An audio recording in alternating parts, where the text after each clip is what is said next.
Bem, pessoal, hoje nosso assunto é enzimas, tá? Nas bioquímicas, diversos marcadores que são enzimas, tá? Que a gente não...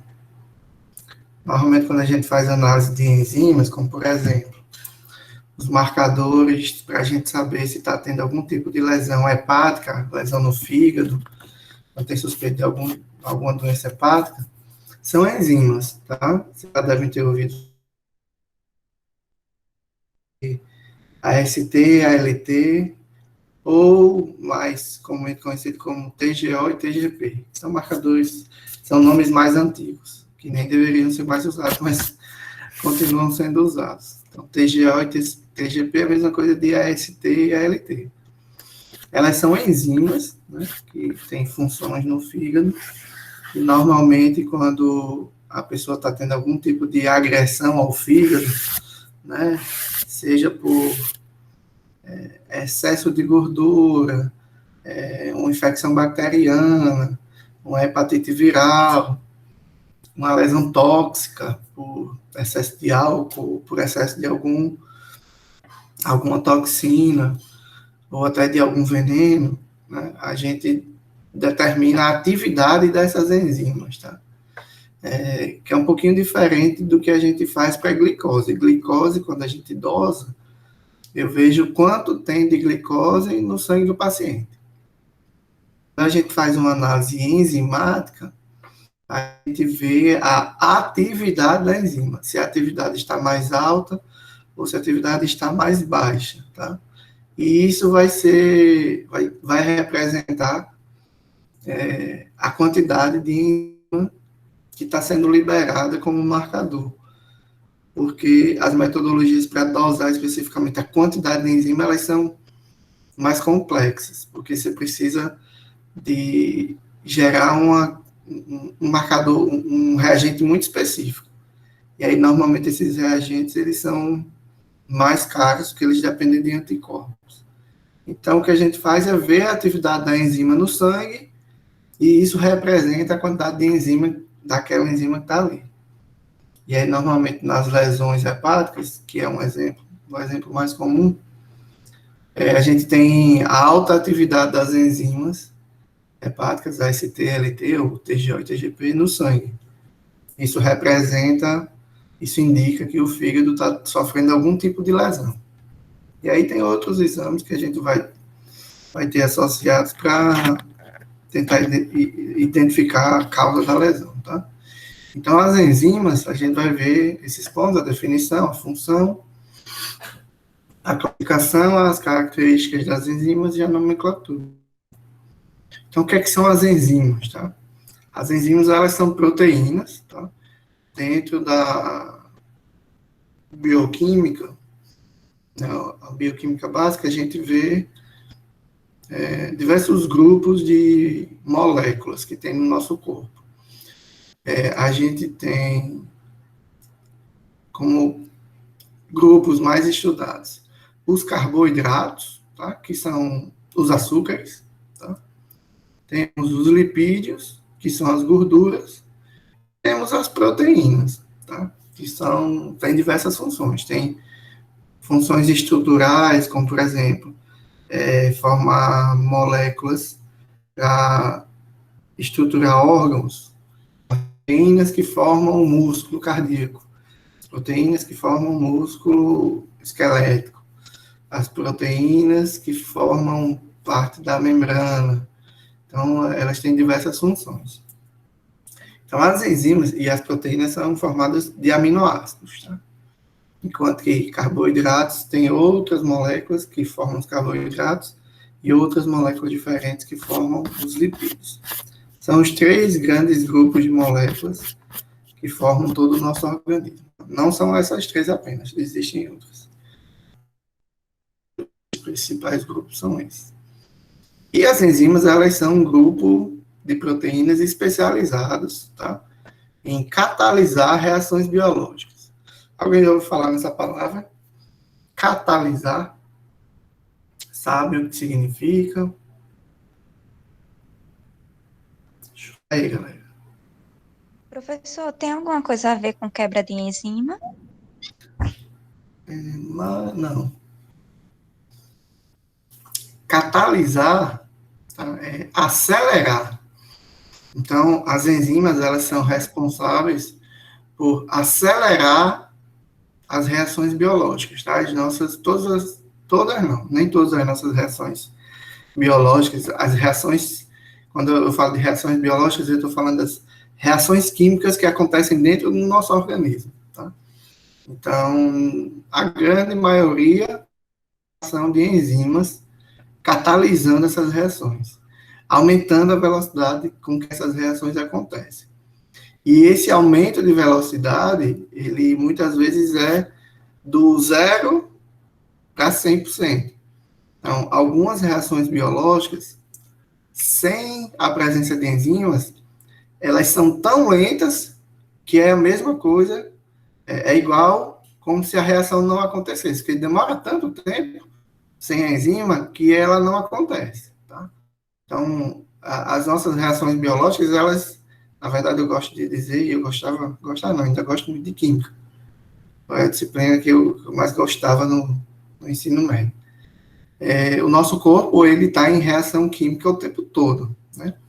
Então, nossas células estão produzindo proteína, né? Juntando aminoácidos. A junção dos aminoácidos são reações químicas que acontecem entre alguns grupos químicos. A gente está aqui assistindo aula, nossos neurônios estão tomando energia para entender essas coisas que o professor está falando, e essa energia é o ATP, que é produzido pelas células a partir do açúcar. Então, desculpa. Então, tudo que acontece no nosso corpo são reações químicas, tá? Que estão acontecendo o tempo todo, com diversas funções diferentes, né? Gerar energia, produzir uma proteína nova, produzir um lipídio, transformar um lipídio num hormônio, produzir um transportador que vai ficar na membrana da célula para poder você absorver glicose e por aí vai. Tá? E essas reações biológicas, essas reações químicas biológicas, muitas vezes elas dependem dessas enzimas. Tá? Elas só acontecem se as enzimas estiverem presentes e funcionais, tá? Porque existem, como todas as nossas proteínas, né? Elas são produzidas a partir da informação que tem no DNA, quando existem mutações, pequenas mutações no DNA, essas mutações podem modificar os aminoácidos que formam uma proteína, e aí essa proteína, essa enzima, ela pode perder sua função, ou ela pode ter a sua função alterada, ela pode funcionar mais lentamente. Tá? Então, isso vai afetar as reações biológicas. Eu vou dar um exemplo para vocês.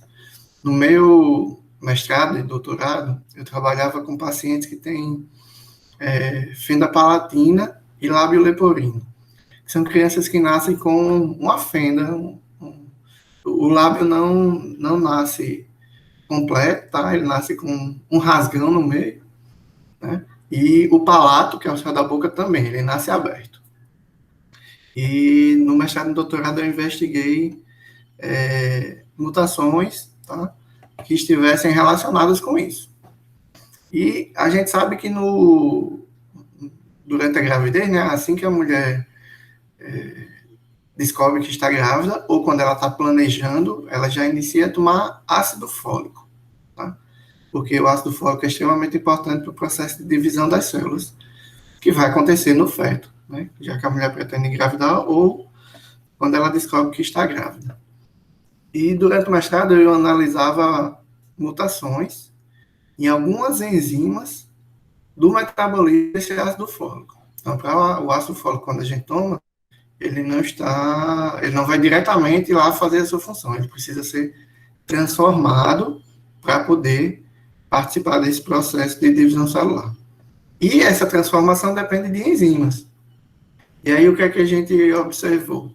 Tinham pequenas mutações, que a gente não chama assim de mutação, a gente chama de polimorfismo, porque ele tem uma frequência alta, então ele causa diferença entre as pessoas. tinham alguns polimorfismos que faziam com que uma enzima do ácido fólico trabalhasse mais lentamente. Tá? Ela funcionava, mas ela funcionava mais lentamente. E aí isso fazia com que tivesse menos ácido fólico disponível para a divisão das células do feto. E a gente conseguiu observar que isso influenciou no aparecimento das fendas. Não que isso seja a causa, tá? Mas era um fator que participava desse processo. Então, isso eu estou falando para mostrar a importância que essas enzimas possuem, tá? Imagina aí, uma enzima que produz o nosso ATP, que todas as nossas células são 100% dependentes de ATP, se não tiver ATP, que é energia, a célula morre, tá? Imagine que uma enzima que participa da produção do ATP diminua sua atividade. Então, a produção de ATP vai ser diminuída e o organismo não vai funcionar de maneira adequada, tá? Então, essas enzimas, elas são proteínas especializadas em acelerar reações biológicas. Na grande maioria dos casos, essas enzimas propiciam que a reação aconteça, porque muitas vezes sem enzima a reação não acontece, tá? Elas fazem isso aumentando a velocidade com que essa reação química, elas aceleram a velocidade da reação química sem interferir no processo. O que é esse sem interferir no processo? Ele não muda os ingredientes, digamos assim, da reação química, nem o produto final. Então, se eu tenho farinha de trigo e ovos como ingredientes na reação química, e no final eu vou ter, sei lá, um omelete, aí, com enzima ou sem enzima, no final você vai ter um omelete. A diferença é, a enzima vai pegar os ingredientes e vai fazer com que o omelete fique pronto mais rapidamente. Só isso, tá? Ela nunca vai mudar o produto final. Tá? A interação dos reagentes, que seriam os ingredientes, ela sempre vai ser a mesma. E o produto sempre vai ser o mesmo. O produto final da reação é o mesmo. O que a enzima faz é apenas acelerar esse processo. Tá? Muitas vezes as enzimas, elas não atuam sozinhas, tá? Elas estão associadas a outras biomoléculas, tá? Que a gente vai chamar de cofatores ou coenzimas, tá? Eu vou falar para vocês um pouquinho mais na frente sobre isso, tá? E isso também, essas biomoléculas, elas interferem na atividade da enzima. A enzima sem a biomolécula muitas vezes também não funciona, tá? Então é um complexo. Ou então ela funciona mais lentamente. E aí as enzimas vão aumentar a velocidade de milhões de reações químicas, tá? Uma coisa importante é que as enzimas, elas são extremamente específicas. Então, é comum a gente ver pessoas que têm intolerância à lactose, tá? Então, a pessoa tem problemas da enzima que digere, que quebra a lactose dos produtos lácteos. Da enzima é lactase. Para digerir a glicose, para digerir a sacarose, que é o açúcar que a gente coloca no leite, que a gente coloca no café, a lactase, ela não consegue quebrar a sacarose, ela só consegue quebrar a lactose. Para quebrar a sacarose, que é o açúcar que a gente coloca no leite, no café, a gente precisa de uma sacarase. Para quebrar lipídios, a gente precisa de uma lipase. Para quebrar proteínas, a gente precisa de uma protease. Então, eu estou falando isso só para mostrar para vocês a especificidade. Cada molécula tem uma enzima que quebra ela especificamente, que quebra ela ou que faz a reação química específica dela, tá? Então, isso é importante porque quando a gente precisa inibir alguma enzima, eu vou fazer uma inibição específica, eu não vou interferir nas outras coisas, tá? Então, as enzimas, elas são altamente específicas. Elas fazem apenas aquela função e elas não fazem outras atividades diferentes, tá? Perguntas que eu acho que vocês já devem ter, que esse assunto é bem complexo. Perguntem. Nenhuma pergunta? Pra mim tá tranquilo. Por enquanto tá tranquilo. Ótimo. Qualquer dúvida, vocês me param, tá? Essa função catalítica, essa função de acelerar as reações químicas das enzimas, a gente tenta representar ela nesse gráfico aqui, tá? Então, vamos aqui tentar entender o que é que esse gráfico está mostrando. Então, aqui, ó, onde eu estou com o mouse, tem reagentes A e B. É o estado inicial. Foi o que eu chamei de ingredientes, tá? É ovo, farinha de trigo. São os reagentes que vão estar envolvidos numa reação química, tá? E essa reação química, ela vai acontecer e depois a gente vai ter, no final, os produtos, C e D. Que não interessa quem é A e B e quem é C e D. Interessa que A e B vão reagir, vão interagir e reagir quimicamente e depois vão se transformar em C e D, tá? Só que para essa reação acontecer, pessoal, precisa de uma variação de energia, tá? Alguém que ajude, alguém que junte A com B para que ele se transforme em C e D, tá? Então, normalmente, eu vou dar um exemplo aqui relacionado ao aquecimento, tá? Então, para o reagente A interagir com o reagente B quimicamente e se transformar em C mais D, eu preciso aquecer esses dois reagentes A e B. Então, eu preciso aquecer, saindo dessa temperatura. Imaginem que aqui nessa primeira linha tracejada é uma temperatura de 10 graus. Então, eu preciso sair de 10 graus e ir aqui até 50. Aí, quando chega em 50, aí o reagente A reage com o reagente B e ele se transforma em C e D, tá? Isso, obviamente, leva um pouquinho de tempo, alguns segundos, milissegundos às vezes, tá? Esse aumento de energia, e a energia, nesse caso, é o calor, ele é essa quantidade aqui, dessa linha tracejada até essa linha tracejada aqui em cima, tá? Da reação não catalisada. O que é uma reação onde não tem enzima? Então, para que o reagente A reaja com o reagente B, a energia que eu preciso colocar no sistema, a energia que eu preciso dispensar para que essa reação aconteça, ela é aqui, ó, dessa linha tracejada até aqui em cima. E essa energia a gente chama de variação de energia, que é representada por ΔG. Tá? Isso sem enzima. Agora veja, eu vou adicionar uma enzima que vai ajudar o reagente A reagir com B. Normalmente, esse ajudar é fazer com que o reagente A encontre o reagente B. Porque uma reação química só acontece, pessoal, se uma molécula se encontrar com a outra. Ela é tipo assim, se elas se chocarem. Não existe uma reação química onde uma molécula vai interagir com outra estando à distância. Tá? Então, elas precisam se encontrar, se tocar. E aí a gente precisa pensar, ou imaginar isso, molecularmente. Tá?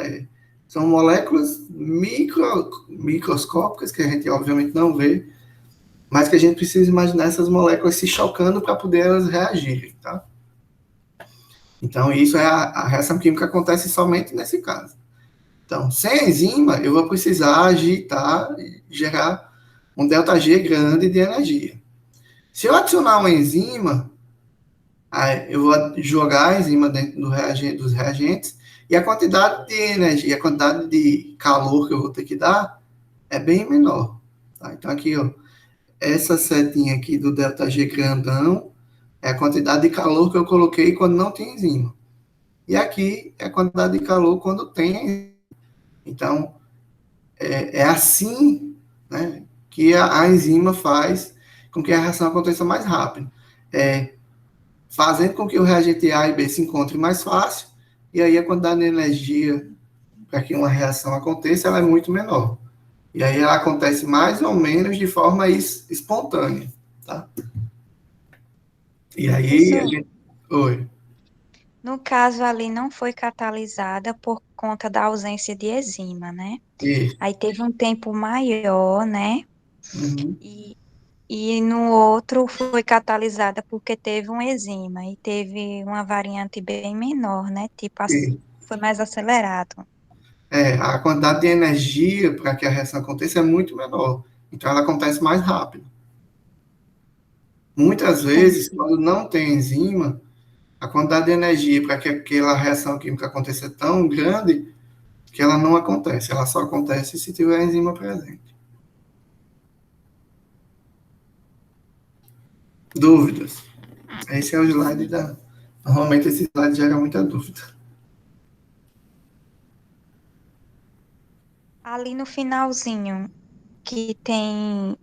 Ah, é porque foi gerado um novo produto, né? Isso. Um Aí, C e o a D, reação entendi. química entre A e B, no final, ela vai formar os produtos C e D.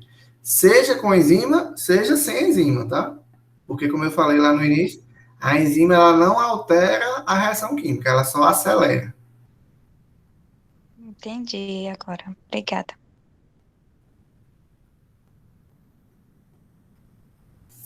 Então, vamos continuar. Uma característica muito importante das enzimas, tá? As enzimas, como eu falei, elas são proteínas. E aqui onde eu estou com o mouse, é uma figura, uma estrutura tridimensional de uma proteína, tá? Em estrutura terciária, que é quando as proteínas são ativas, tá? Então, as proteínas têm 4 níveis de estrutura. A primária, que é um aminoácido ligado ao outro, mas de forma linear. Essa estrutura primária, ela não tem função nenhuma ainda. A, a estrutura secundária, que é quando essa, essa filinha de aminoácidos, ela se transforma numa estrutura mais complexa.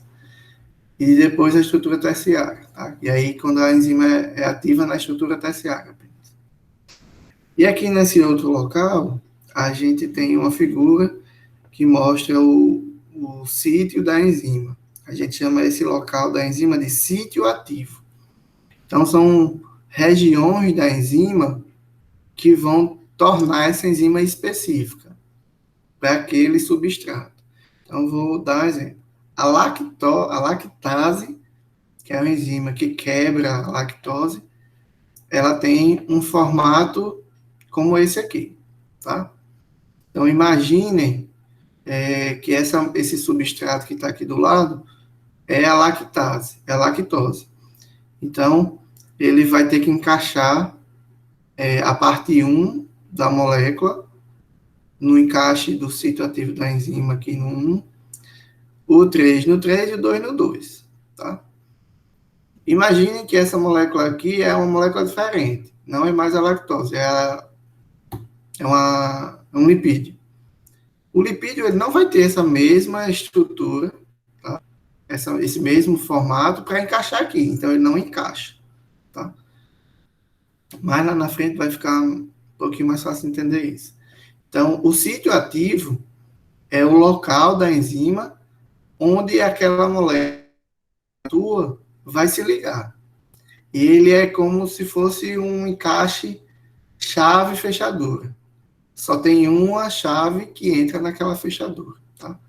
O local de ligação entre a enzima e o substrato a gente chama de sítio ativo, tá? É onde a molécula se liga para que a reação aconteça. Aqui é a principal. Professor, Oi, o senhor poderia repetir novamente sobre a questão da estrutura primária, secundária e terciária, por favor? posso. Deixa eu. É porque nessa aula. É que como o foco da aula não é esse. Deixa eu procurar aqui uma figura para explicar melhor.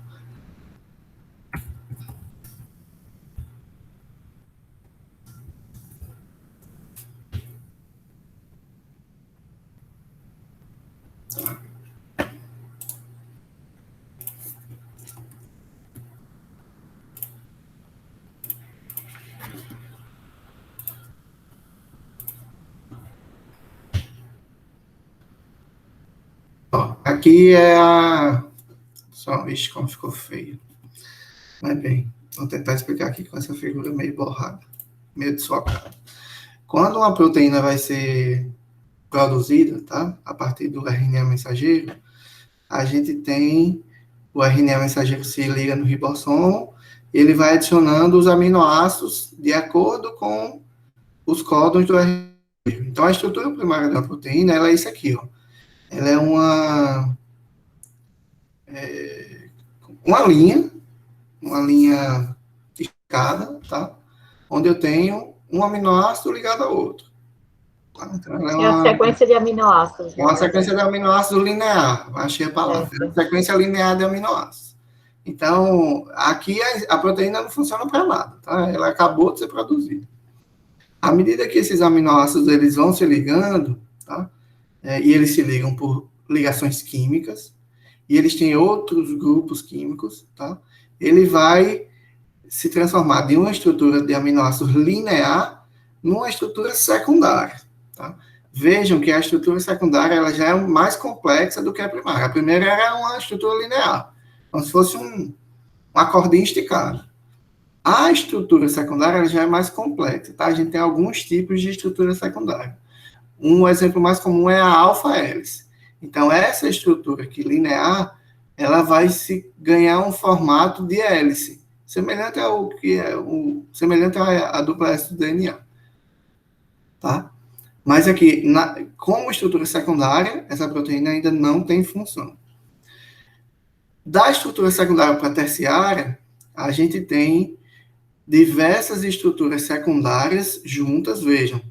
Ele está mostrando aqui, ó, na estrutura terciária, que é um enovelado, parece uma lombriga toda dobrada, certo? Mas cada porção dessa aqui que não está na curva é uma alfa-hélice. Aqui tem outra alfa-hélice aqui, outra alfa-hélice aqui, e tem outros tipos de estruturas secundárias. Tem alfa-hélice, tem beta-folha, tem outras estruturas diferentes. Então, a terciária na verdade, várias estruturas secundárias, umas dobradas sobre as outras, tá? Então, é como se eu pegasse uma grande alfa-hélice e dobrasse ela no meio, e depois dobrasse em outra ponta e saísse dobrando. Isso é a estrutura terciária, tá? Então, a partir dessa estrutura terciária, aí a proteína já é funcional. Ela já tem uma função, seja enzimática, seja estrutural, seja lá... E a gente ainda tem um outro nível, né, de complexidade das proteínas, que é a estrutura quaternária. Mas a estrutura quaternária não é a dobradura da terciária sobre ela mesma. A estrutura quaternária são várias estruturas terciárias juntas. Tá? Então, vejam que aqui, ó, na quaternária, eu tenho essa estrutura terciária uma vez, e ela aqui de novo.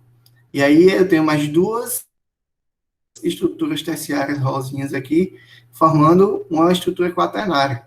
A estrutura quaternária, elas são várias estruturas terciárias juntas, tá? E ela também é funcional. Nem toda proteína tem estrutura quaternária, algumas funcionam só na terciária, tá?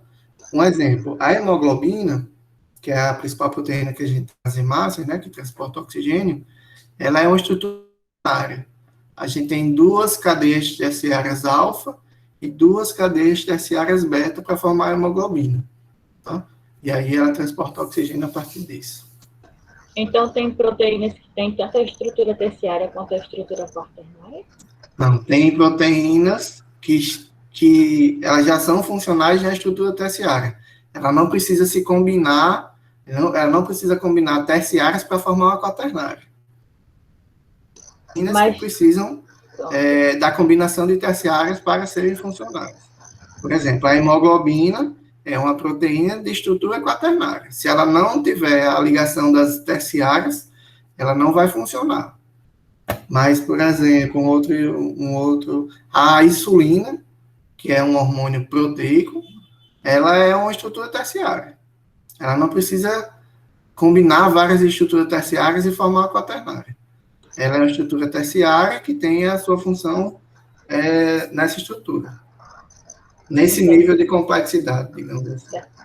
Então, deixa eu tentar explicar.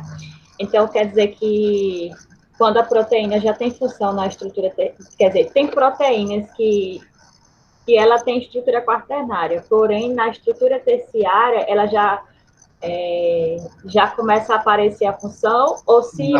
Não, então ela só tem função se ela for terciária. Se ela for quaternária, ela só tem função na quaternária. Não sei se o senhor conseguiu entender. Isso. O que eu quis dizer. A proteína que tem função na terciária, ela para na terciária. Mas as proteínas que precisam da estrutura quaternária, elas só funcionam na quaternária. Então, não tem proteína que funciona na terciária e vai mudar para a quaternária, também tem na função, não, né? Entendi. Não. Certo. Obrigada.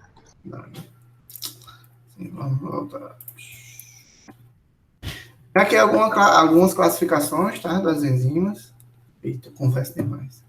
Então, a gente tem as oxirredutases, são enzimas que fazem transferência de elétrons, tá? E são átomos, uma parte do átomo que são transferidos. Quando eu transfiro o elétron, eu modifico a carga da molécula. Uma molécula que não tem carga elétrica, que eu falo, se ela perder um elétron, ela vai ficar positiva. Tá? Porque só quem se movimenta são os elétrons. As cargas positivas que estão no núcleo nunca se movimentam, né? Que são os prótons. Então, se uma molécula qualquer perde um elétron, ela fica com carga positiva. Se uma molécula qualquer ganha um elétron, ela fica com carga negativa. E muitas vezes essas transferências de elétrons, elas acontecem a partir da participação das oxirredutases, tá? Aí a gente tem as transferases, que são enzimas que pegam grupos químicos e transferem de uma molécula para outra molécula. Temos as hidrolases, que são enzimas que fazem hidrólise. O que é hidrólise? É quando a gente quebra uma molécula, tá? Seja ela qual for, mas existe uma participação de uma molécula de água nessa quebra, tá? E aí essas reações são chamadas de reações de hidrólise.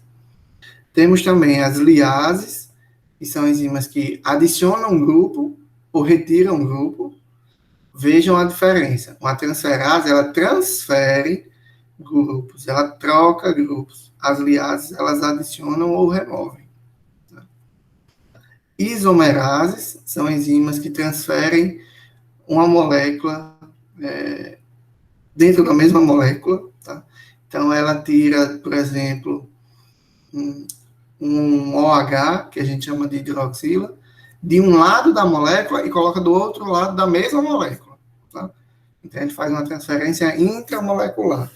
Não é de uma molécula para a outra. É de um lado da molécula para o outro lado da molécula. E temos também as ligases, que são enzimas que fazem ligações entre moléculas diferentes. Elas juntam. Por exemplo, na produção de uma proteína, a gente tem a junção de um aminoácido ao outro para formar a estrutura primária da proteína. Então, essa ligação entre aminoácidos é feita por uma ligase. Tá? Então, as principais classes de enzimas são essas. Aqui, ó, o que eu falei lá no início. A gente tem essa parte que está aqui dentro desse tracejado grande, é a parte proteica da enzima. A gente chama isso de apoenzima. Por que não enzima, professor? Porque normalmente, como eu falei, as enzimas elas têm cofatores ligados a ela. Tá? Esses componentes adicionais, eles não são aminoácidos, tá? Eles são outros tipos de moléculas. E quando eu falo de enzima, eu falo do conjunto todo. Da parte proteica mais o cofator. Tá? E a gente tem dois tipos principais de cofatores. As coenzimas e os ativadores metálicos. Tá? As coenzimas, aqui a gente tem alguns exemplos. Tá?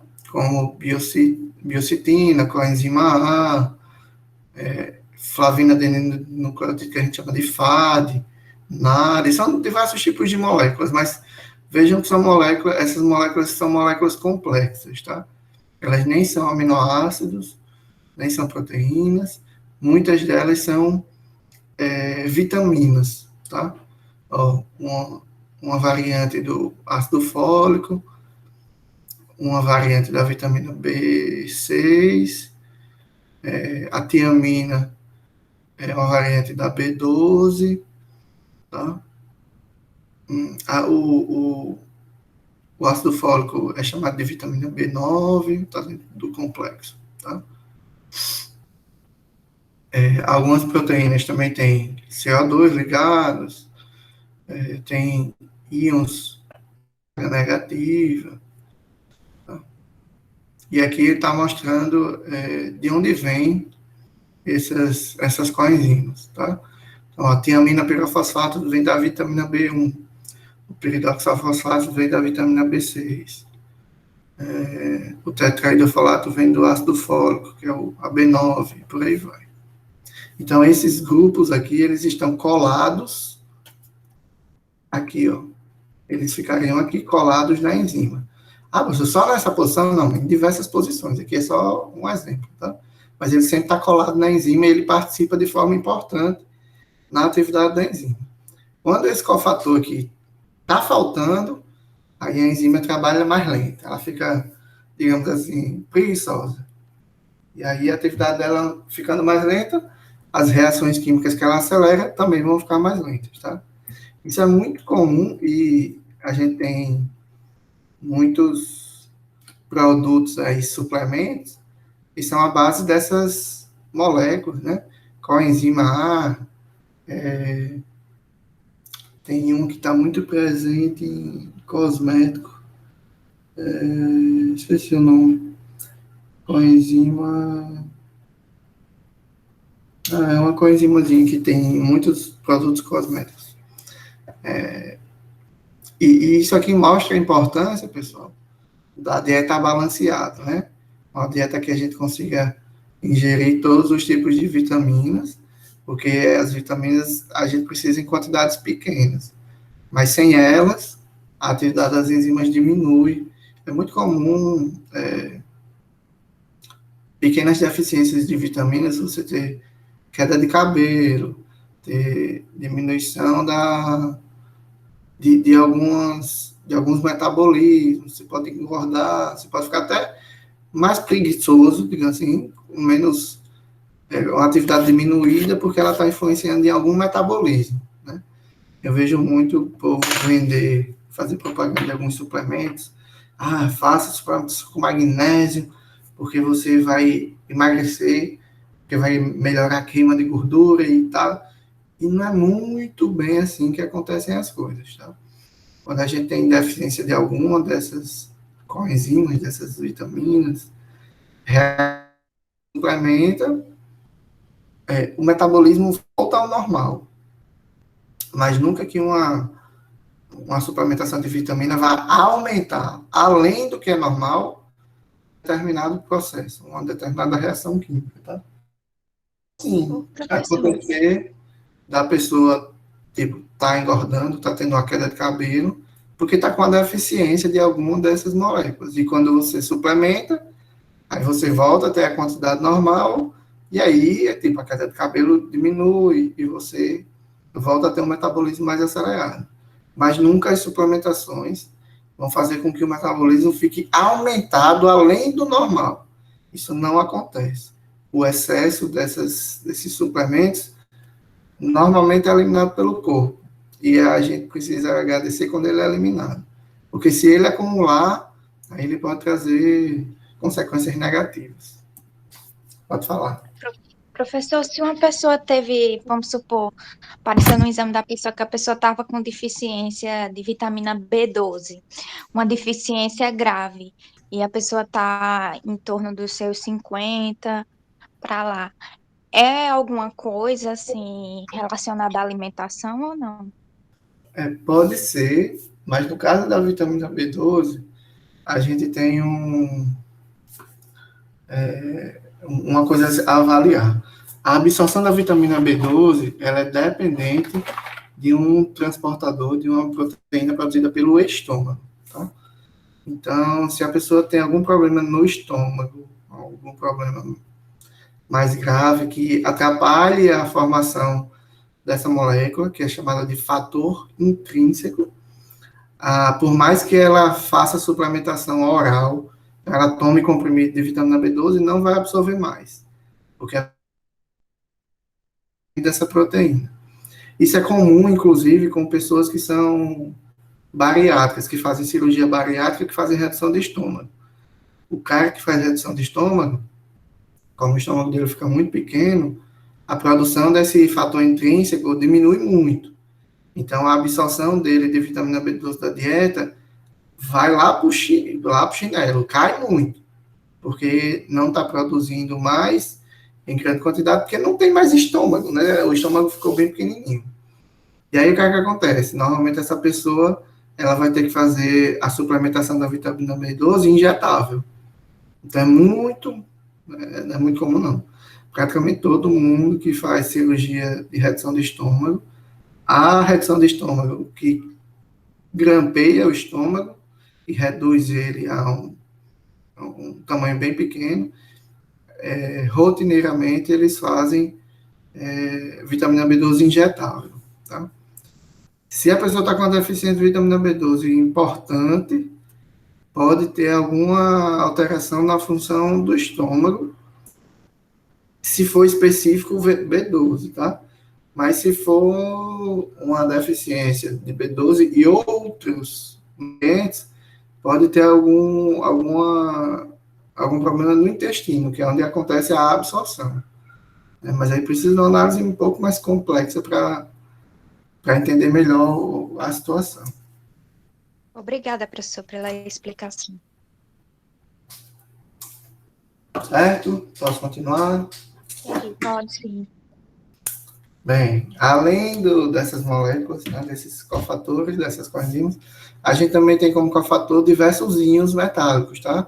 Então, cobre, ferro, potássio, magnésio, manganês, zinco. Vocês veem, é muito comum a gente ver suplementos aí à base de zinco. O zinco é antioxidante, o zinco tem várias dessas funções. E se a gente tiver uma dieta que não é equilibrada, que pode gerar uma deficiência de zinco, o suplemento vai ser importante, tá? Mas nada desses suplementos fazem milagre não, tá, pessoal? Os suplementos, eles servem para quando o paciente tem deficiências. E aí ele elimina a deficiência e aquele metabolismo volta ao normal. Mas como eu falei, o metabolismo nunca vai, o excesso, o excesso do suplemento nunca vai aumentar o metabolismo além do que é normal para ele. Tá? E aqui a gente tem vários, mas óbvio, os suplementos têm, eu não estou dizendo que o suplemento não funciona, tá? Os suplementos têm suas funções dentro das deficiências. Se o paciente não tem deficiência, o suplemento não vai ter nenhum benefício. Tá? Então, importante sobre as enzimas, elas não afetam o equilíbrio das reações, então ela não faz modificações do que vai ser produzido, tá? Elas apenas aceleram o processo, elas são altamente efetivas, então elas são muito eficientes, e elas são altamente específicas, tá? Então, a lactase, ela vai quebrar só lactose, a sacarase vai quebrar só sacarase, a ATPase vai só liberar a energia do ATP, e por aí vai, tá? Existe um tipo específico de enzima que a gente chama de zimogênios, ou proenzimas. O que são essas proenzimas? São enzimas que elas são produzidas e elas são liberadas no organismo de forma inativa. Aí, calma, peraí, professor, não entendi. Uma enzima inativa, para que serve uma ativa? Tá? Na verdade, elas têm suas importâncias, tá? Elas não destroem, por exemplo, o tecido onde elas são produzidas ou liberadas. E elas têm um processo de ativação. Então, as proenzimas, elas são produzidas, deixadas na forma inativa, para que quando seja necessária a atuação dela, ela já esteja ali produzida. Ela vai precisar apenas ser ativada. E elas podem ser ativadas de duas formas. uma alteração do pH do meio, a quantidade de hidrogênio que tem no meio. Então, se ela sai de um ambiente básico, onde ela está inativa, quando ela chega no ambiente ácido, ela é ativada. E aí ela começa a funcionar. Ou ela pode necessitar da atuação de outras enzimas para poder ser ativada. Dá um exemplo. O nosso estômago, tá?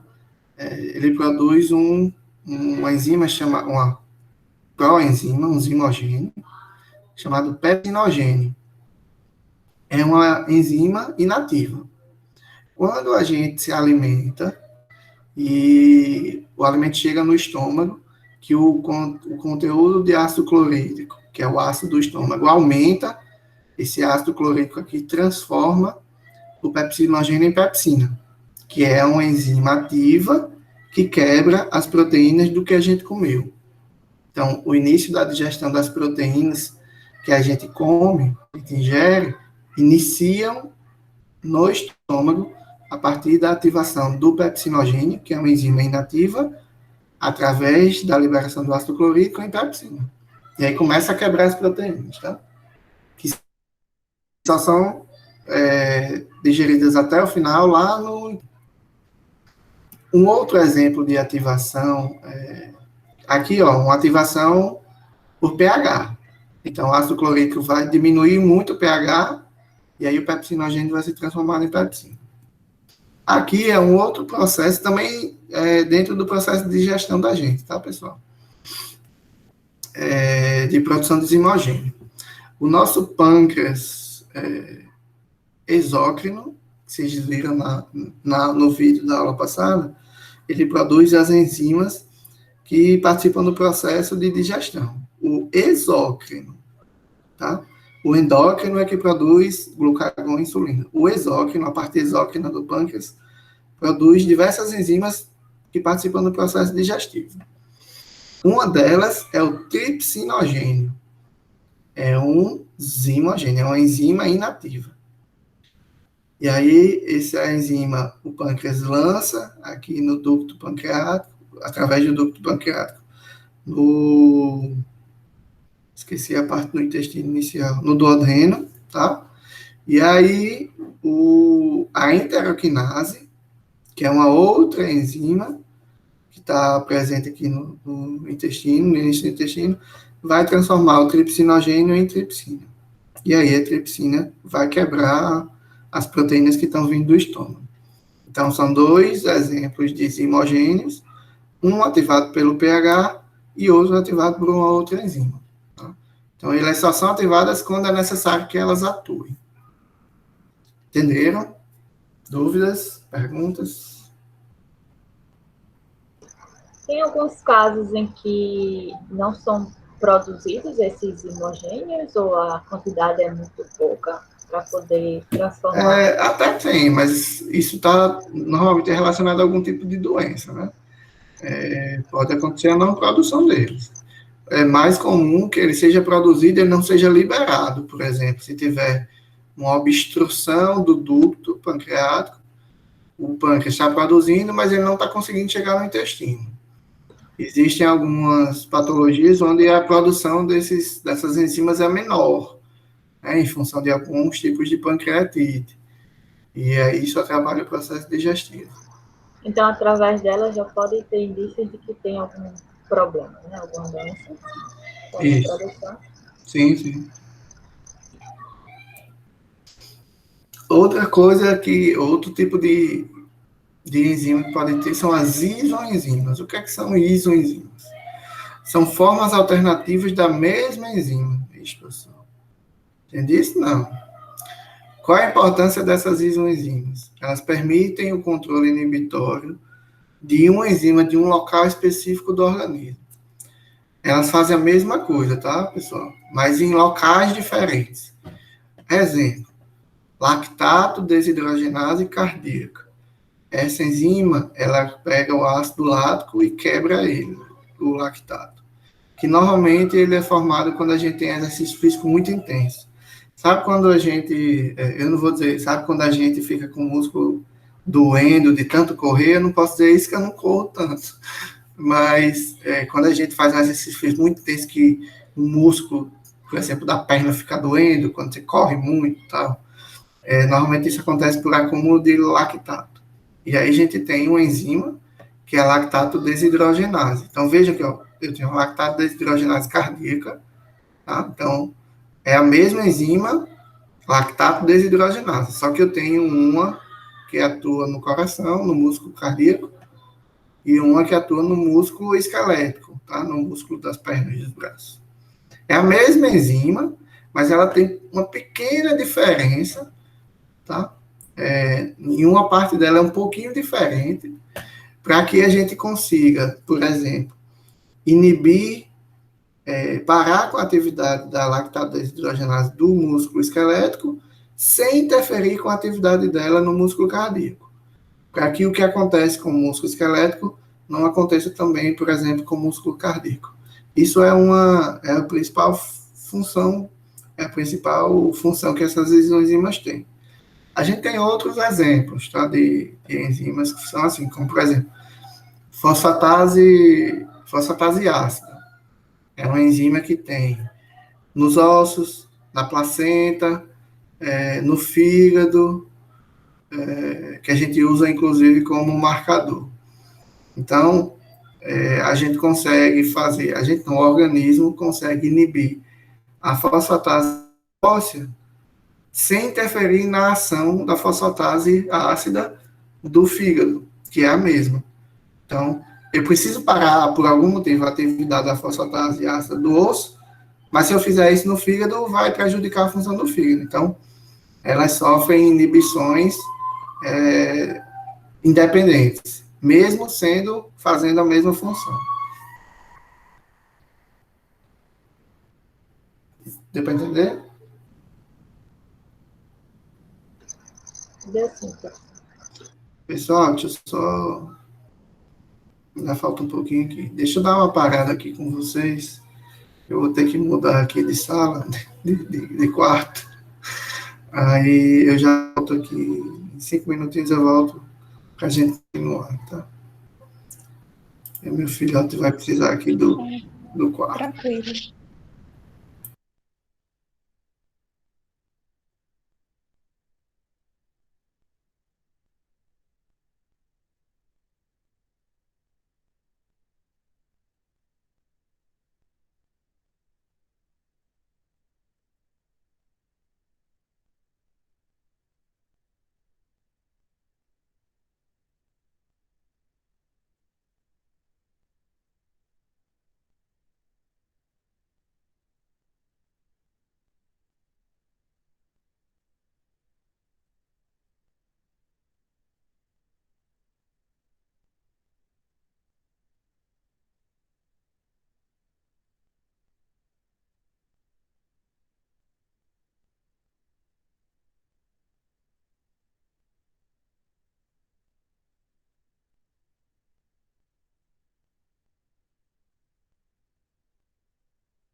Voltei.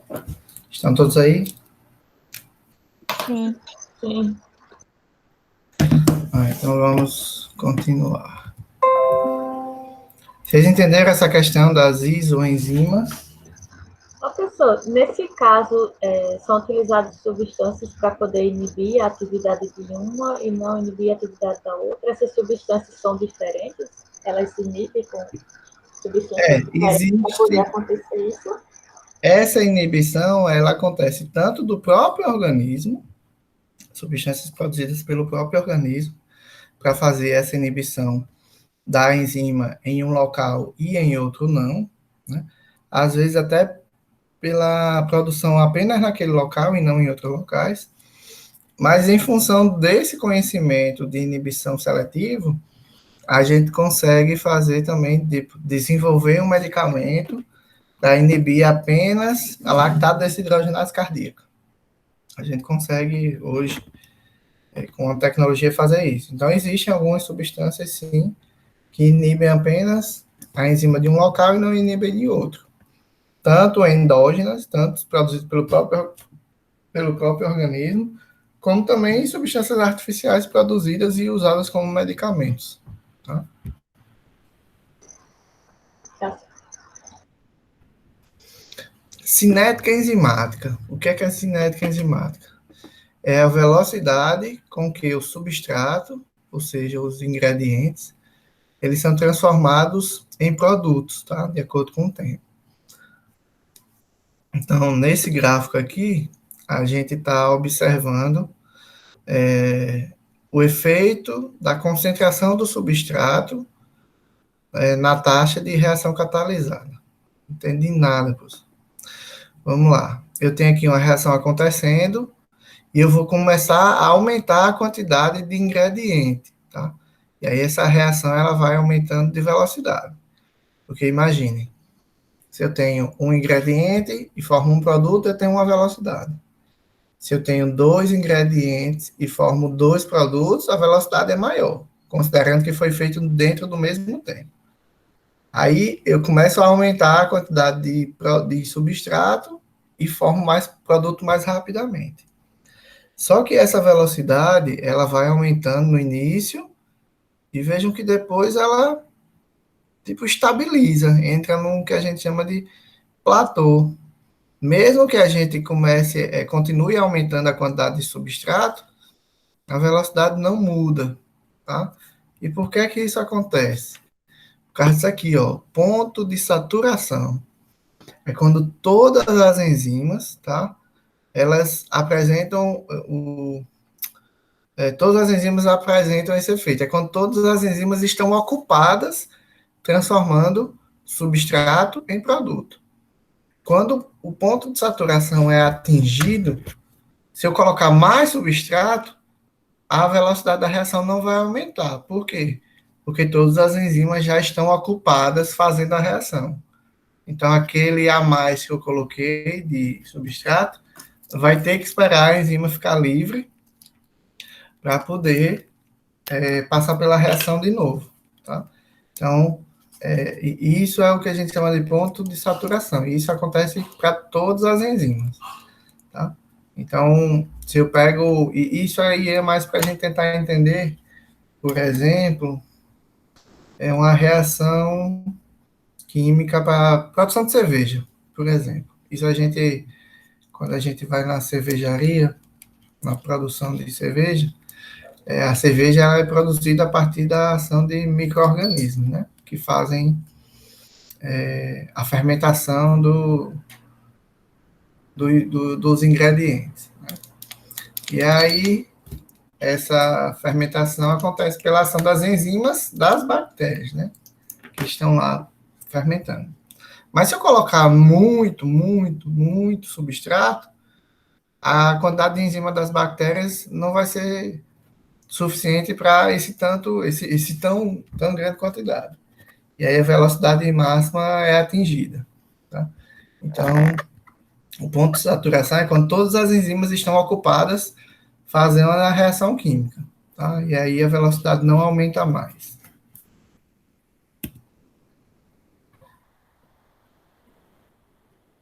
Entenderam essa questão da saturação?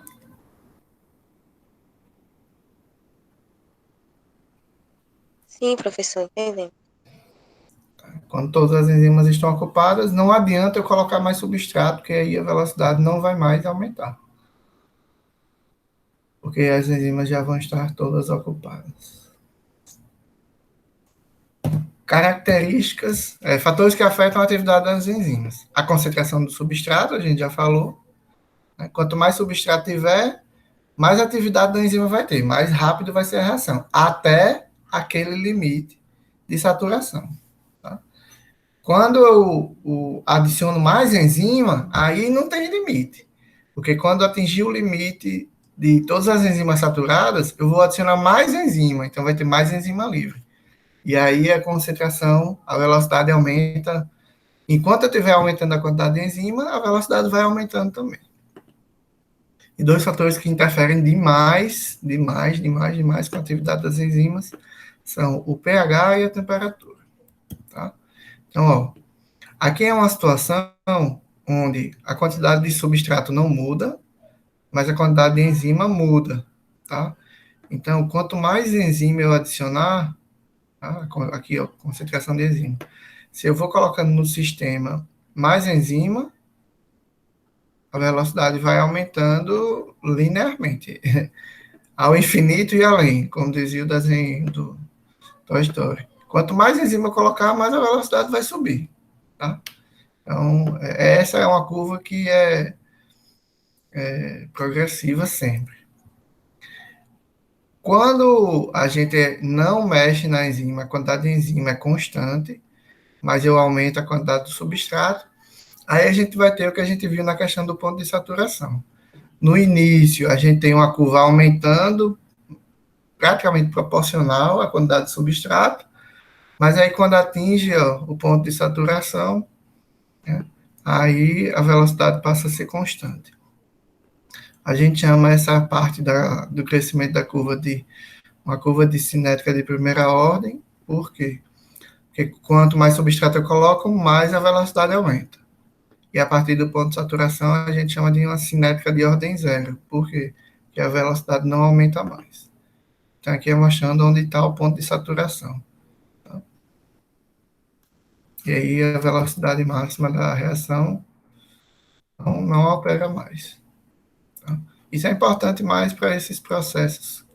Como eu falei, processo de produção, de escala industrial, de cerveja, de produtos lácteos, como, por exemplo, iogurte, leite fermentado, tipo Yakult, processos de produção de etanol, né, seja etanol para produção de bebidas, né, seja para produção de etanol automotivo, né, combustível. Então, esses processos enzimáticos, essa parte aqui de quantidade de enzima, quantidade de substrato, eles participam, são mais importantes nesses processos.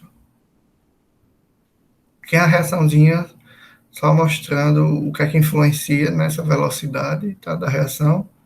A velocidade máxima, ela vai estar diretamente proporcional à concentração do substrato e uma constante. Essa constante de Michaelis, ela está relacionada à enzima. Tá? Cada enzima tem uma constante diferente. E aqui mostrando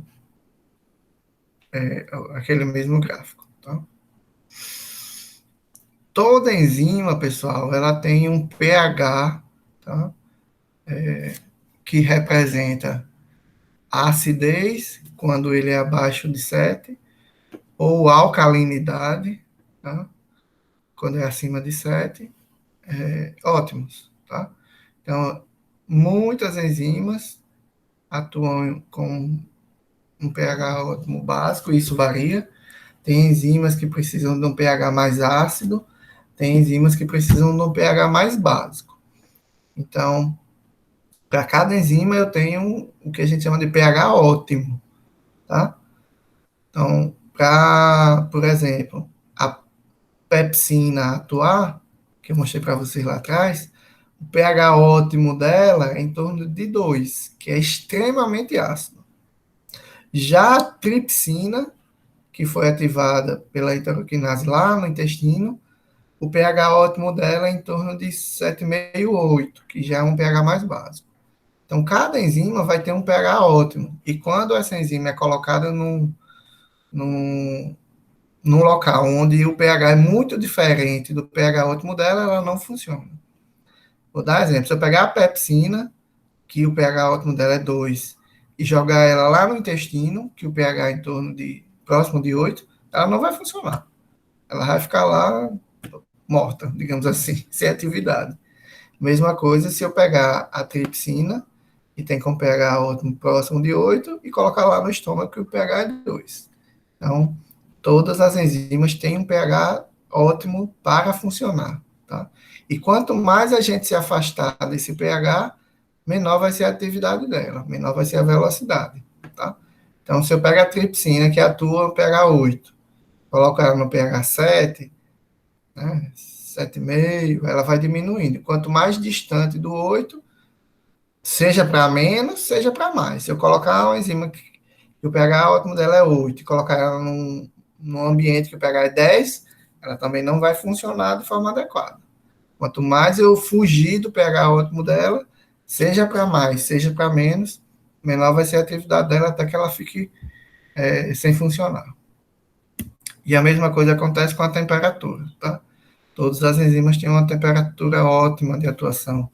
As nossas enzimas biológicas, né, que estão dentro do nosso organismo, praticamente todas elas têm como pH ou temperatura ideal 36,5 a 37 graus, que é a temperatura média do nosso organismo.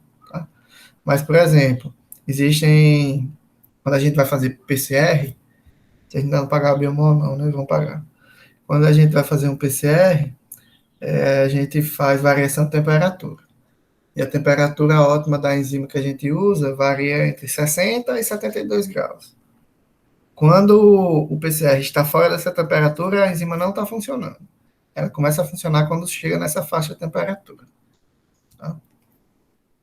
Entenderam esses fatores? pH, concentração, pH e temperatura? Sim. Aí a gente tem os modelos de ação enzimática. O que é isso, professor? Modelo de ação enzimática é como a enzima funciona, tá? Na minha época de estudante, a gente praticamente só viu o primeiro sistema, que é o sistema de chave-fechadura. Tá? Muito pouco se falava sobre o modelo de ajuste induzido. Tá? Mas o que é isso, professor? O sistema chave-fechadura é esse aqui, ó.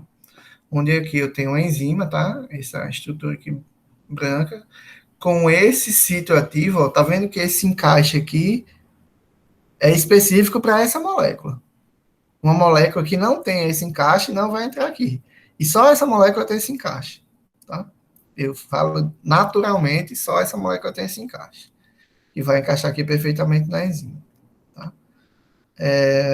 Ela encaixa aqui, e aí a enzima vai fazer a reação de quebra dessa molécula.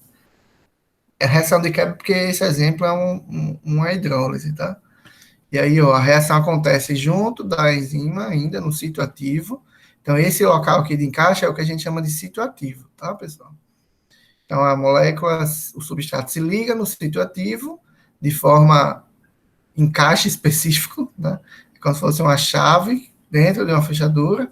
A reação acontece e depois que a reação acontece, a enzima libera os produtos, que são diferentes do substrato inicial.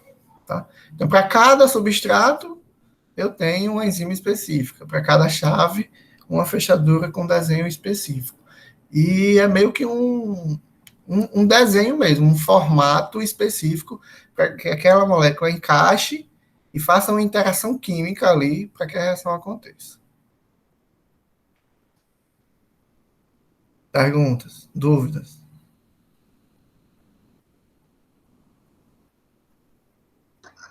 Por enquanto, não. O segundo modelo de ação enzimática é um modelo que a gente chama de ajuste induzido. O sítio ativo da enzima, tá? Vejam que esse sítio ativo aqui, ele até parece com o substrato, mas ele não é um encaixe perfeito. Então, aquela molécula ela vai encaixar, tá? E aí, depois que ela encaixa e ela faz uma interação química aqui dentro, a enzima modifica o seu formato e faz o encaixe perfeito depois com o substrato.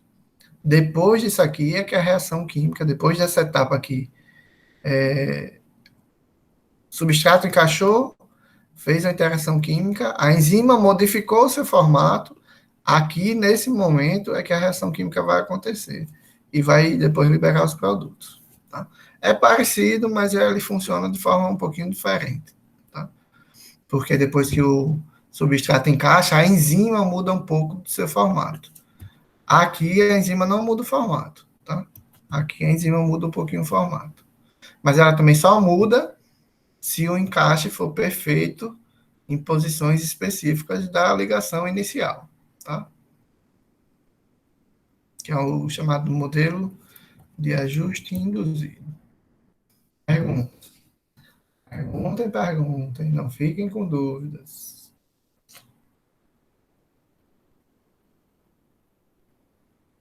Vamos lá. Por último, a gente vai falar de processos de ativação. A gente já falou, né, da questão da ativação dos zimogênios, né, das zimogênios ou proenzimas, tá? São sinônimos. Que a gente viu onde uma enzima ativa a outra, que está inativa, ou onde a variação do pH ativa a proenzima. E aí a gente tem também os processos de inibição. Inibições irreversíveis, pessoal, normalmente elas são não naturais, elas são artificiais. Acontecem com alguns medicamentos. Então, vou dar um exemplo. Alguém toma, não, espero que não, vocês são muito novos. Vocês conhecem alguém que toma, ou já tomou omeprazol, pantoprazol, rabeprazol, os prazóis da vida? Sim, já conheço. Tomo não. Muito bem, eu tomo, de vez em quando. Eu já tomei, professor. Então, o que é que são esses medicamentos? Tá? Todos fazem a mesma coisa. Eles se ligam numa enzima, tá? Que é a bomba de prótons, é uma bomba de hidrogênio. Ela produz H+, que vai ser o ácido do estômago. Elas produzem o ácido do estômago. Esses medicamentos, eles se ligam nessa bomba e nunca mais se desligam. Ele, assim, ele é meio, como é que eu posso dizer? Pegajoso. Pegajoso é pouco, né? Bem mais do que isso. Ele se liga na bomba e faz com que a bomba deixe de produzir ácido. E ele nunca mais se desliga. Vixe, professor, então será que se ele se ligar muito, eu vou deixar de produzir o ácido do estômago? Não, porque aquela bomba de hidrogênio, de ácido, que o medicamento inibiu, com o tempo o estômago vai produzindo mais bombas. Tá? Então, o medicamento acaba diminuindo a quantidade de ácido produzido, diminuindo a acidez, mas ele não consegue, dentro, obviamente, do tempo de tratamento e das doses, inibir totalmente todas as bombas, tá? Isso é uma verdade para qualquer medicamento. Quando você toma um medicamento que inibe alguma coisa, ele nunca inibe 100% para parar o processo. Ele inibe uma parte, então ele diminui aquilo que está acontecendo, que está trazendo o desconforto ou a doença, está causando a doença. Então, Professor, normalmente... Oi. esse remédio é para problema de estômago, é? É, para gastrite. Gastrite, refluxo, normalmente são usados para isso. Para diminuir a acidez do estômago e controlar a lesão, que na gastrite, o ácido do estômago, ele vai destruindo a parede do próprio estômago, tá? A gente tem uma proteção no estômago, que é o muco, mas algumas coisas podem diminuir a produção de muco, e aí o ácido vai corroendo a parede do estômago, vai causando uma lesão, que pode no início ser uma coisa leve, né, mas ela pode se transformar numa coisa bem, bem complexa e bem grave. Pode formar uma ferida mesmo, que pode romper, causar hemorragia e tal, então precisa de um tratamento importante. Mas normalmente as inibições irreversíveis, elas são artificiais, são medicamentosas. Mas a gente tem várias inibições reversíveis que são biológicas. E também alguns medicamentos fazem inibição reversível também, tá? Essa inibição reversível, por que a inibição reversível, professor? É porque eu vou ter uma molécula que vai se ligar no sítio ativo, vai se ligar na enzima por um tempo, bloqueando a ação dela, mas depois ele se desliga. E aí a enzima volta a ter sua função. Tá? Por isso que o nome é inibição reversível. E a gente tem 3 tipos de inibição reversível. A inibição competitiva, a inibição não competitiva e a inibição reversível incompetitiva. Vamos ver devagarinho quais são essas diferenças. Então, aqui eu tenho uma figura que mostra uma inibição competitiva, tá? Aqui eu tenho a enzima, certo? Essa bolinha parece uma pizza, que eu tirei um pedaço e alguém deu uma mordida. E aqui eu tenho o substrato. Vejam que o substrato S, ele encaixa perfeitamente aqui, ó, nesse local que é o sítio ativo. Então, o substrato se liga no sítio ativo, acontece a reação e beleza. Só que vejam que eu tenho uma outra substância chamada de inibidor. Preste atenção que ele não é igual ao substrato, tá? Mas ele tem um encaixe que é igual. Então, o encaixe dele no sítio ativo é igual. Então, o que é que acontece na inibição competitiva? Em vez do substrato ligar para a reação acontecer, o inibidor toma o lugar e se liga. E aí, a reação química não acontece. Porque quem está se ligando é o inibidor, não é o substrato. E aí, o inibidor se solta. Daqui a pouco, ele se desliga da enzima, a enzima está disponível de novo. O substrato vai ligar? Probabilisticamente, ele pode ligar. Mas o que é que acontece? Normalmente, esse inibidor, quando ele é produzido pelo organismo, ou quando é um inibidor medicamentoso, a quantidade desse inibidor é muito maior do que a do substrato. Então, é tipo assim, é a dança das cadeiras. Na hora que esse sítio ativo estiver livre, é mais provável que o inibidor se ligue ou que o substrato se ligue, considerando que eu tenho 20 moléculas de inibidor e 2 moléculas de substrato. Quem vai se ligar provavelmente é o inibidor, porque ele está em muito maior quantidade. E aí, aquela reação química fica inibida por um tempo, fica reduzida por um tempo. Tá? Isso é muito comum em medicamento, muito, muito, muito. Bloqueador de canal de cálcio, que é para hipertensão, inibidor da AECA, que é uma enzima, a enzima conversora de angiotensina, que também é para pressão, bloqueador do receptor de angiotensina 2. Praticamente todos os medicamentos para pressão funcionam dessa forma, com inibição competitiva. Tá? Que quando a gente toma medicamento, o medicamento vai bloquear algumas reações que, quando elas acontecem, elas acabam aumentando a pressão. E aí você diminui essa reação e diminui a pressão, controla a reação do indivíduo. Existem inúmeros outros medicamentos que fazem isso. E existem diversas moléculas biológicas que controlam algumas reações químicas dessa forma também. O inibidor vai competir pelo sítio ativo do substrato e aí a reação fica inibida. Certo? Ok, professor. Agora a gente vai ver a inibição não competitiva. Qual é a diferença dela? Então aqui a gente está com a mesma enzima. A enzima, o sítio ativo da fatia de pizza, e tem uma mordida aqui do lado. O que é essa mordida, professor? Que você não falou nela no mecanismo passado. As enzimas, muitas delas, têm um outro sítio, chamado de sítio alostérico.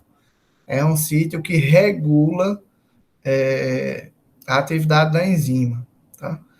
Como é que ele regula? Vejam que eu tenho um substrato triangular que encaixa no sítio ativo, mas o inibidor ele não encaixa aqui não, de jeito nenhum, né? Então, o inibidor é gordinho, diga assim, é gordinho. É uma bola que não encaixa nesse sítio ativo. Mas ele encaixa perfeitamente no sítio alostérico. É um outro sítio, é um sítio de regulação. E na hora que ele se liga no sítio alostérico, o que foi que aconteceu com o sítio ativo? Mudou de formato. Então, ele tinha um formato triangular, agora está num formato quadrangular. O substrato vai se ligar aqui? Não. Não vai. E aí, dessa forma, não vai acontecer a reação. tá? Então, a reação foi inibida. Mas foi de forma competitiva. O substrato e o inibidor competiram para se ligar no sítio ativo, como acontece aqui? Não, o inibidor tem o sítio dele, específico dele, ele se liga lá e atrapalha a reação. Isso é bem comum com alguns neurotransmissores, tá? Dopamina, serotonina, algumas das atividades deles são inibidas dessa forma, de forma não competitiva. É não competitiva por quê? Porque eles não competem pelo sítio ativo. Eles se ligam em outro sítio e impede essa ligação. Certo? Tudo certo.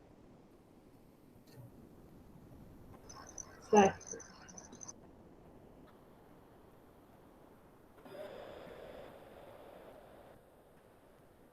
Vamos lá. E por outro, a gente tem a inibição incompetitiva. Esse aqui eu gosto de fazer um. Eu nem sei se é bom fazer esse de comparação, mas eu gosto de fazer assim. Eu tenho uma enzima e um substrato. O substrato se liga na enzima, certo? Só que antes da reação química acontecer, o inibidor se liga lá no substrato, tá? Lá no sítio próximo do sítio ativo, se ligando no substrato e na enzima. E aí a reação não acontece. E o substrato vai-se embora do jeito que entrou. É tipo assim, o namorado chega na casa, né, da namorada, eles sentam no sofá, quando eles vão começar o beijo, aí chega o irmão mais novo e vai assistir TV com eles. E aí o namorado chateado vai-se embora, sem fazer nada. É mais ou menos isso, tá? Que o inibidor faz. Ele só se liga depois que já tem a interação substrato-enzima. O inibidor aqui, ele não consegue se ligar na enzima sozinho, tá? É como se ele precisasse do substrato ligado para ter um local específico para ele ligar. Sem essa interação substrato-enzima, o inibidor ele não consegue se ligar na enzima e atrapalhar a reação. Ele só consegue atrapalhar quando a gente já tem a ligação da enzima com o substrato, tá? Também alguns medicamentos funcionam assim, alguns poucos. Deu para entender? Essa inibição ela é um pouquinho diferente. Então, depois que ela só consegue, o inibidor só consegue se ligar com o substrato. Mas a partir do momento que o substrato sai, ela consegue ficar... A inibidor sai também. Ela não sai, ou sai também? Não, o inibidor sai também. Sai também. Quando o substrato sai, porque isso tem muito a ver com o que a gente falou aqui, ó, do modelo de ajuste induzido. Quando o substrato liga no ajuste induzido, ele não modifica o formato da enzima, então é mais ou menos o que acontece aqui. Quando o substrato se liga na enzima, tem uma modificação da estrutura, do formato da enzima, que permite que agora o inibidor se ligue e atrapalhe a reação química. Quando o substrato sai, sem fazer a reação química, a enzima muda de novo de formato, e aí o inibidor é liberado, sem a reação acontecer.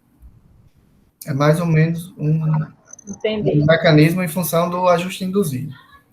Eu pensei que ele ficava, conseguia ficar ligado à enzima depois que o substrato sai.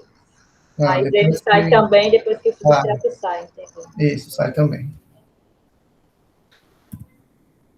E aí a gente viu como formas de regular a atividade da enzima. Os zimogênios, ou coenzimas, é uma forma de regulação da atividade enzimática? Porque ela só vai funcionar quando outra enzima ativar ela ou quando modificar o pH. Então, é uma forma de controlar a enzima. A gente viu que as isoenzimas também são uma forma de regulação enzimática, onde eu consigo inibir a enzima do fígado sem mexer com a atividade da enzima no osso, por exemplo, ou na placenta. A gente ainda tem 2 mecanismos de atuação de controle da regulação enzimática. Um deles é o controle retroativo. Deixa eu colocar aqui o nome que a gente vê mais comum. Esse controle negativo também é chamado de feedback negativo. Tá? Danado é isso, pessoal. Então, muitas vezes a produção de um hormônio, eu vou colocar o hormônio como um exemplo. Tá? Então, o hormônio tá? Que, por exemplo,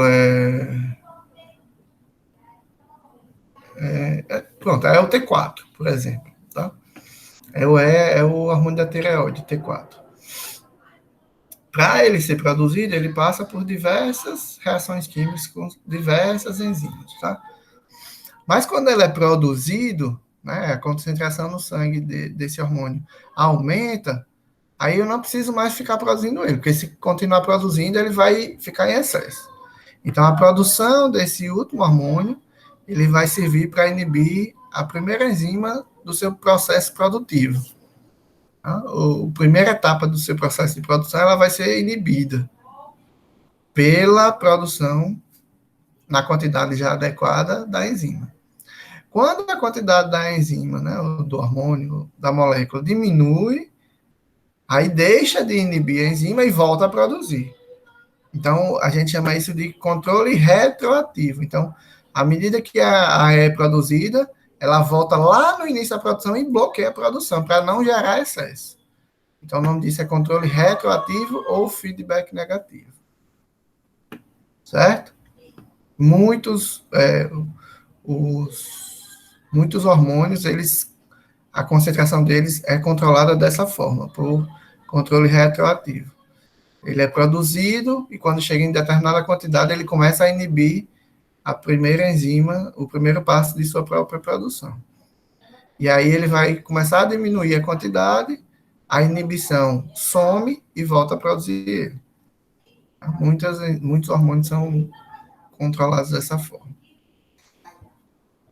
E uma última forma de controle da atividade das enzimas é através de processos de fosforilação e desfosforilação. Que danada é isso, pessoal? Palavra feia é essa. Fosforilação é quando eu adiciono naquela minha enzima um fósforo, um P. Um PI é fósforo inorgânico, tá? Então, eu tenho uma enzima chamada de quinase, tá? A quinase, ela adiciona, veja aqui, o ATP, ele vai se transformar em ADP. ATP é adenosina trifosfato, tem 3 fosfatos. E aí ele vai transferir um fosfato desse para a enzima e vai se transformar em ADP, adenina difosfato, com 2 fosfatos. Então, a quinase pega um fosfato daqui, coloca esse fosfato na enzima e a enzima vai ficar inativa, na forma fosforilada. Fica desligada. A fosforilação e desfosforilação funciona como se fosse um interruptor. Quando eu adiciono o fosfato nela, ela fica desligada. E quem adiciona esse fosfato são as quinases, são enzimas chamadas de quinases. Tá? Quando a enzima precisa ser ativada, aí eu vou ter uma fosfatase, que vai retirar esse fosfato dela, vai inserir água e vai tirar o fosfato, e ela vai voltar a ficar ativa. Então, isso é uma outra forma, e normalmente esse processo de fosforilação e desfosforilação acontece dentro das células, está no citoplasma das células, ativando e inativando diversas enzimas. Então, se eu preciso da atividade daquela enzima agora, eu ativo. Não preciso mais, eu inativo. E aí a célula vai controlando a atividade das enzimas para quando necessárias, tá? E aí uma participação importante das moléculas de ATP.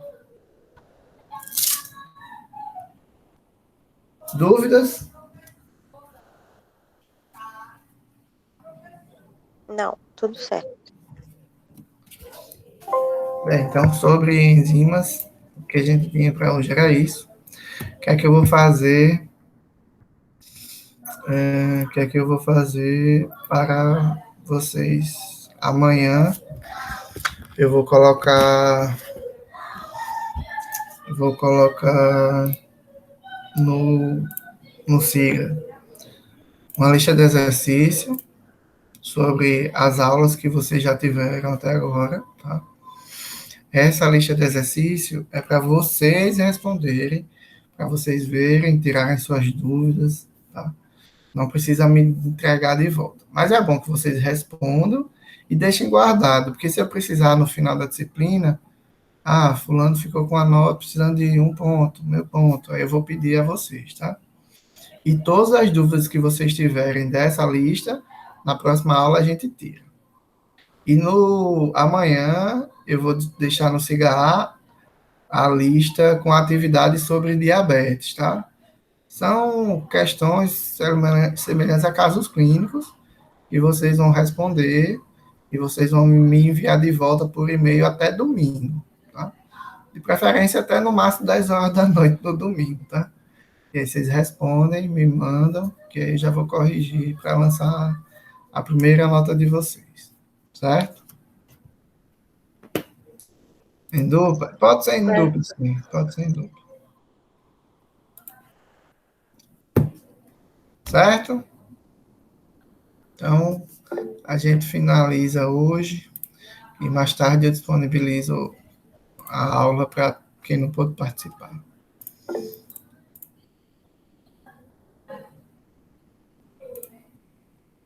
O meu e-mail, para onde vocês vão mandar, eu posso colocar lá. Mas o meu e-mail que está cadastrado no Cigar é o e-mail que eu acesso. Eu acesso ele todo dia. Eu acesso meus e-mails todo dia, normalmente. Certo? Então, obrigado. Finalizamos por aqui. Professor, obrigada pela aula. Semana que vem. Obrigada, professor. Bom final de semana. Tchau, pessoal. Bom final de semana. Tchau, pessoal. Valeu, professor. Até a próxima. Até.